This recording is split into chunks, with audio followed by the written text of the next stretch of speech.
and author of Master of Me, The Secret to Controlling Your Narrative, the inspiring true story of her journey to understanding her genuine value. Our keynote speaker, Keke Palmer.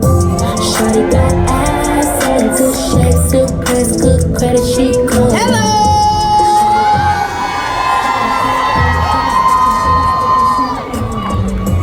How y'all doing?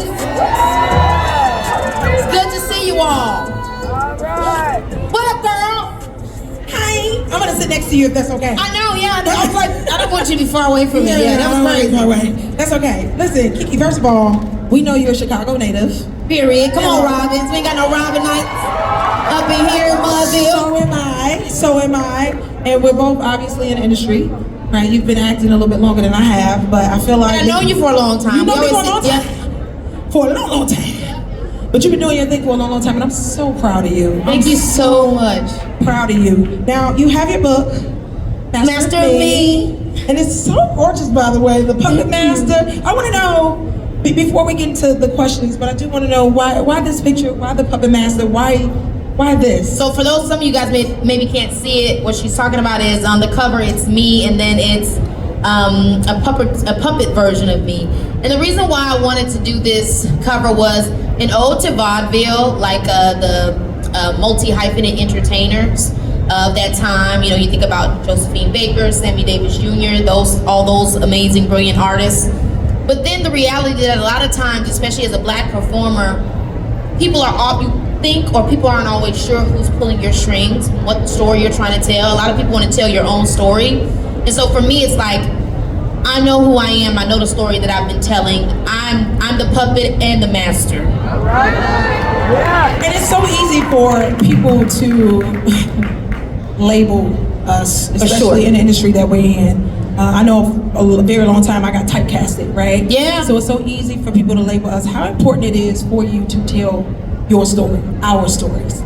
It's really important because that's what empowers us. You know, a lot of people see the things you've gone through or hear the stories you tell, and they're putting their spin on it. And then if you follow it, then your perception of yourself becomes what their perception of you is. And I think a big thing that I talk about in my book is that no one can tell your story better than you. You get to decide how you feel about the things that you've experienced in your life, how they've impacted you, how they've propelled you forward. So why would I tell myself a negative story about my life? If I'm the person that can decide, then I want to believe the things that make me know that I'm amazing, that I'm great, that I'm a survivor, that I'm thriving. Now you started this business at the age of 12. Sheesh, age of 12. You are an actress, you are a songwriter, a singer, you are a plethora of things. And I love that you don't put yourself in this box. So I want to know, is there one thing you can't do? Sit down, no. By the way, this hat, I just have to call it out, this hat is everything. I love that hat. You look fabulous. So I had to call that out. But no, yeah, if there's something I can't do, I think it is, you know, I'll be honest, guys. I come from the school of Sharon Palmer, and she's like, never say can't, girl. Because mama didn't raise no. So yeah, I mean, I feel like I'm one of those people that if there's something that I can be of service to, I'm always going to do it. But that's what I'm driven by. So those are the things that I do. If I'm not gonna do something, it's because I feel like I can't be of service to it. Like I'm not able to utilize something that's gonna be to the best benefit of the thing. So all the different things I do, they really drive back to the big macro of my purpose, which is my community. So if I'm doing a movie like Akeelah and the Bee, or if I'm doing Good Morning America with Michael Strahan and putting us in spaces that maybe we aren't often welcomed in, or whether I'm hosting Password, you know, it's about showing up for us, representing us. And so it's all different versions and different ways that I can tell that story of we're here, we deserve to be here, and we have something to offer. I love that. Now you mentioned all the shows that you've done. I know currently you've done 25 movies, 30 TV shows. Girl, you better know that you're a host. And now you're venturing off to be #1 bestseller. Now, no, that's right. Now let's talk about #1. You're #1, not the 2. You're gonna be #1 bestseller author. What is it like, or what was this process like writing this book and now venturing off from actress to author? So I wrote my first book when I was 21. It's my second book, I'm 31. And I feel like a lot of the things that I was saying then, you know, I was kind of at the beginning of, because obviously in your 20s, it's like, It's really a mess. I'm very happy to be sitting in front of you in these 30s now because woo, baby, woo. So I feel like in the book, I'm really kind of talking about a lot of those same themes, but they're a lot more pulled out and thought out. And the biggest challenge for me with the book was figuring out how to really share the blueprint. Again, for me, it's all about being of service. If I'm gonna give you a book, I'm gonna tell you about my life, then it needs to be something you can also apply to you. It can't just be, we listening to Kiki and we get into some tea. It's gotta be, let's have some tea, but let's have some crumpets. You know, let's go home with a goodie bag. So that's what the challenging aspect was, making sure that I could show how I got to where I am. What were the ways that I thought? How did I shift my perspective? What was it like with my community? How did my family help me get to where I am? How did I reframe the way that I saw things? How did I invest in myself? You know, what were the chances I took? What were the questions I asked? And so throughout the book, because let's be honest, some people can sit and read straight through, and then other people are kind of like, let me just skim it real quick. I also have in between each chapter or each theme, because the book is from purpose, performance, and power. I have kind of like a cheat sheet that talks about what this whole section was really about and how to best apply the things I learned to your own life. Love that. Now, a lot of people talk about healing, and I see a lot of folks on social media, they say, I'm growing, I'm glowing, I'm this, and they make healing look like it's a happy process. Right. And those of us who are really healing behind closed doors, we know it is not a happy process. It's hard, it's ugly, it stink, it's nasty. Come on, it stinks. It's a dirty journey, but it's a great one in the end. It's a dirty journey. So in this book, I know you talk a little bit about healing. How important was it for you? How important was Healing healing for is you? everything. Healing is everything. And I remember one time I was getting my makeup done by this lady, and you know, she had such a calming energy, and we just started getting into these deep conversations. And one time she said to me, you know, when you heal yourself, you heal your ancestors. And I was like, girl, the hell are you? You're supposed to be a makeup artist. You know, but then I started to realize what she was talking about in terms of just like when we find joy that maybe our ancestors couldn't, and it don't have to be like 10th generation, this is what your mama couldn't do, or your daddy couldn't do, or your grandmama, you seen what she was struggling with. When you heal the effects of how that has impacted you, you do free them in a way. It's this weird kind of thing. And so I feel like for me, healing was a big part of, again, I grew up with my parents saying, never forget where you came from, never forget about your community. And for me, that healing is a part of that. When I got up and I started saying and talking about how I dealt with depression and anxiety, my mom looked over to me and she said, I never knew that was anxiety that I had. I thought that's just who I was. You know, then everybody starts talking about these things and sharing these things. And so I think that's what we're meant to do. When any one of us goes on the process of healing, learning about it from a psychological standpoint or a spiritual standpoint or even a medical standpoint, just my physical well-being, you know, we're leading by example. And it isn't easy. It's definitely not easy to be the first to do anything in your family. But, you know, I encourage any and every one of you, wear it like a badge of honor. Because sometimes it can feel like a burden, but it's not. You know, you're a hero in your story. Yeah. And that's something to be proud of. I love that you're so young, but you are so wise beyond your years, right? You're so young. 30, I know, 31. She said it. She said it already. You're so wise beyond your years. When I look at this book and hear you telling a story about how you're teaching your mom, because that's basically what you're doing. You're showing your mom things, even though we know that mothers or parents are literally the teacher. But when I see this book, I see teacher and student. Yeah. You're still a teacher and a student. So while being a teacher and a student, there are times where we can't really decipher whether or not we're operating from the spirit or we're operating in the physical. How can you distinguish the two? Because I know you said earlier that you give to your community, you do all these things, but some things you just leave alone because you know it's not of service. This ain't what I'm supposed to be doing. So how can you decipher the two between operating in the spirit and operating in the physical? It's a really good question, and I talk about that in the book, which I think it does take practice. But for me, the way that I test myself about an action or a thing that I want to do is I continue to ask myself questions that trace me back to the root of the thought. You know, I want to win the lottery. Okay, why do I want to win the lottery? Well, because blah, blah, blah, blah. Okay, well, why does that mean something to me? And because blah, blah, blah. Okay, then what does that mean about me? Okay, then blah, blah, blah. And then I get to the root of it, and then I'm able to actually examine the real emotion, the real thing beyond the surface part that I'm just sitting at.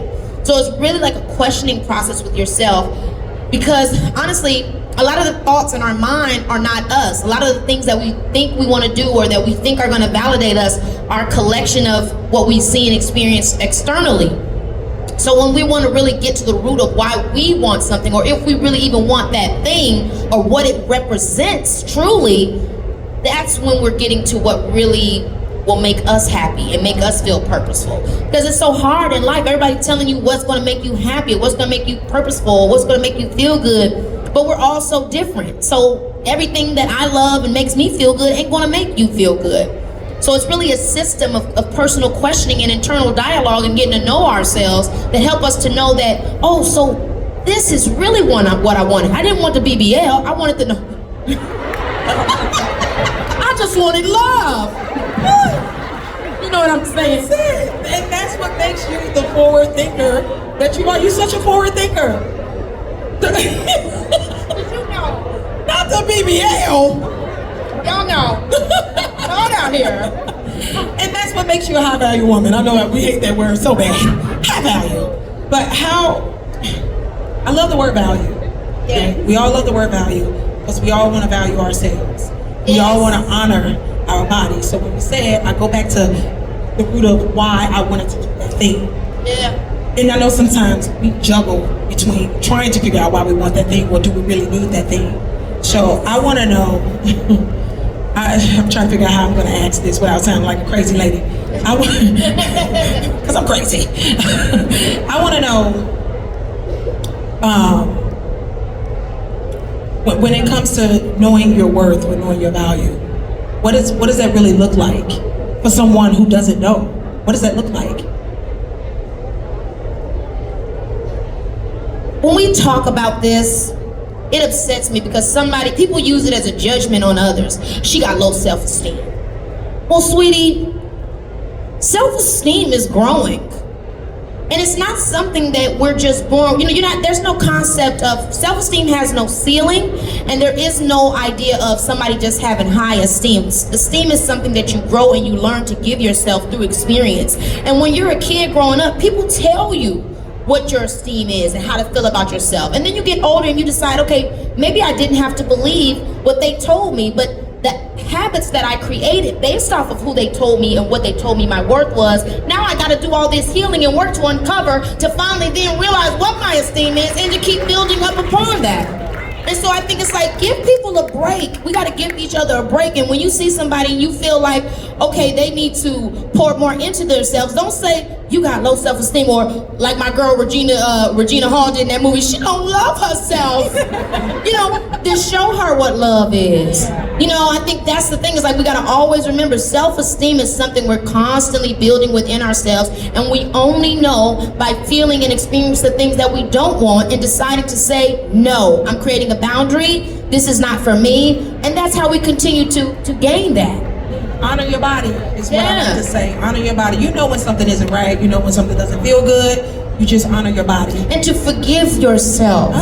Forgiveness, we always think about it with other people, and yes, I think that's important. I talk about that in the book, but I also think personal forgiveness. Sometimes we get so hard on ourselves for the mistakes that we've made or the wrong turns we've had, but really you should be thanking God that you figured it out at all.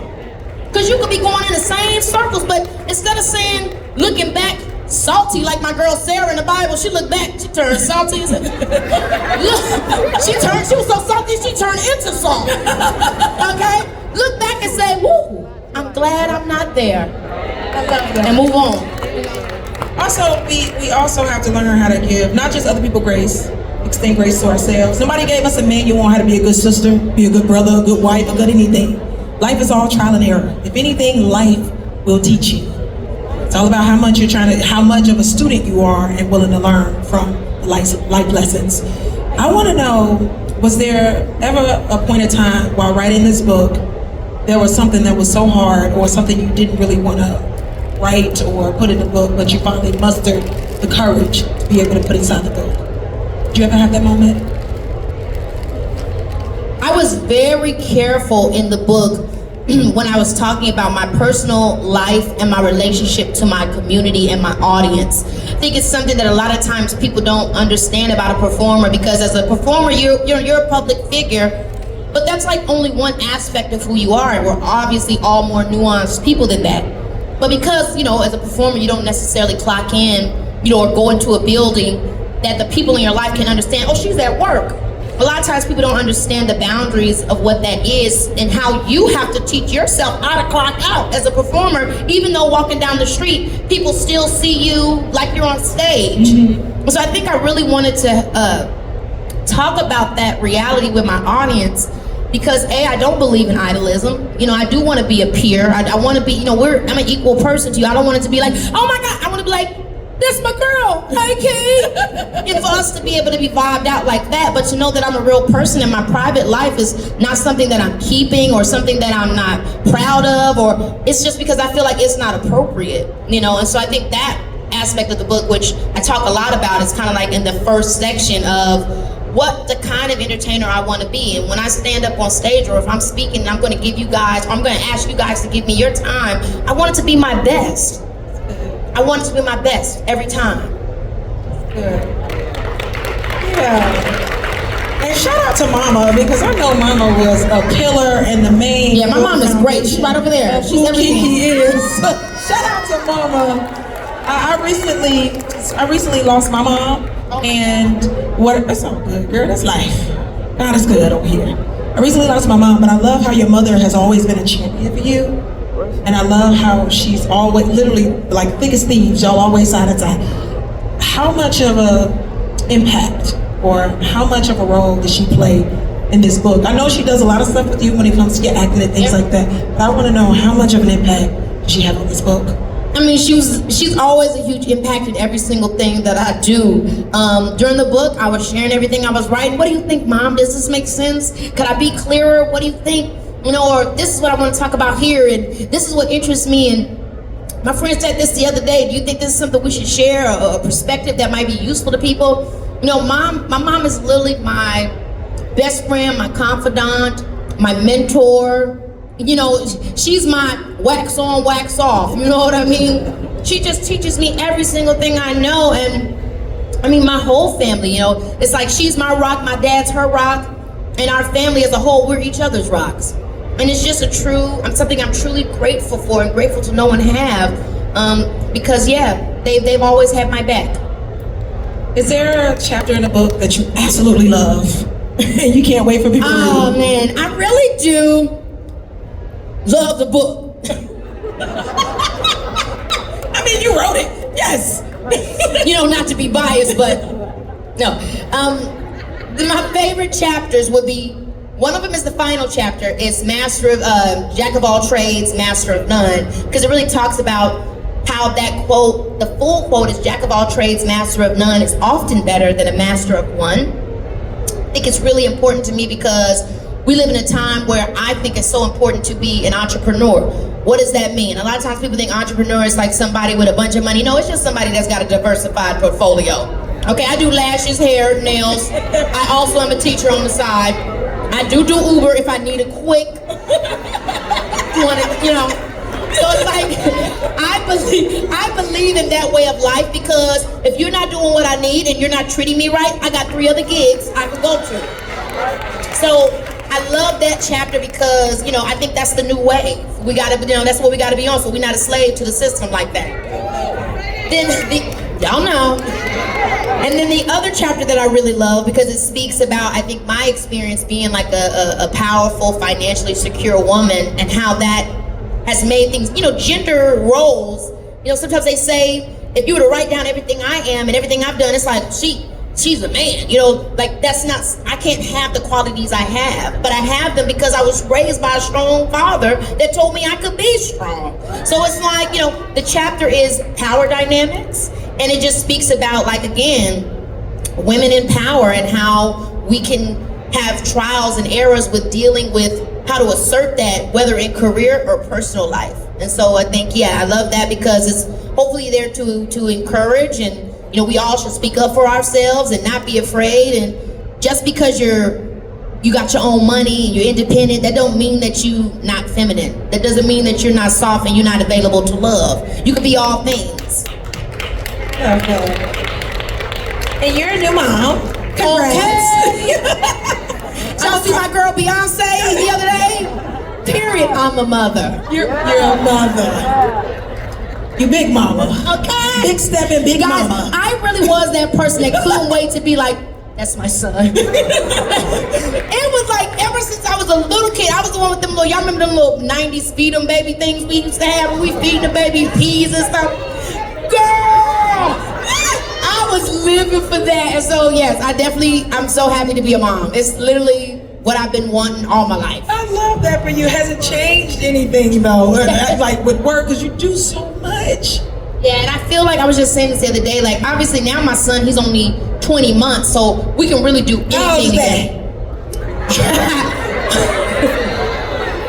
In 4 months, he gonna be 2. Okay. I had the camera. 12, 13, 14, 15, 16, 17. Okay. I gotta get out of that months thing. Some people still on the weeks, so I'm doing better. That's 365 weeks. He's 4. But no, my son, what was I just gonna, I forgot what we were gonna say. Oh, no, I forgot still. What did you say? How has it been, the shift? Oh, with yes. Mom and work. So the difficulty that I see that's going to approach is he's going to have his own life. You know, daycare or school or, you know what I mean? He's not going to be able to just travel with mommy everywhere. So right now, I don't know that has kicked in as much because he can't travel everywhere with me.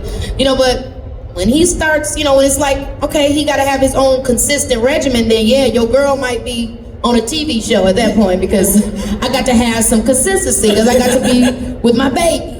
I love that. Before we wrap up, I'm gonna ask you this last question. And again, you guys can meet her over here to the right to get your stuff signed. But I want to know, is there any piece of advice you would give to young women who look like me and you, or just women in general? Yeah. Who are You know, struggling? I think I would say just, you know, I can't sit up here and say, oh, you know, I got the advice, because life is always changing. So it's like there's not one thing. And this is what I talk about in the book when I say master of me. It's kind of the mastery of understanding that discomfort is a part of life.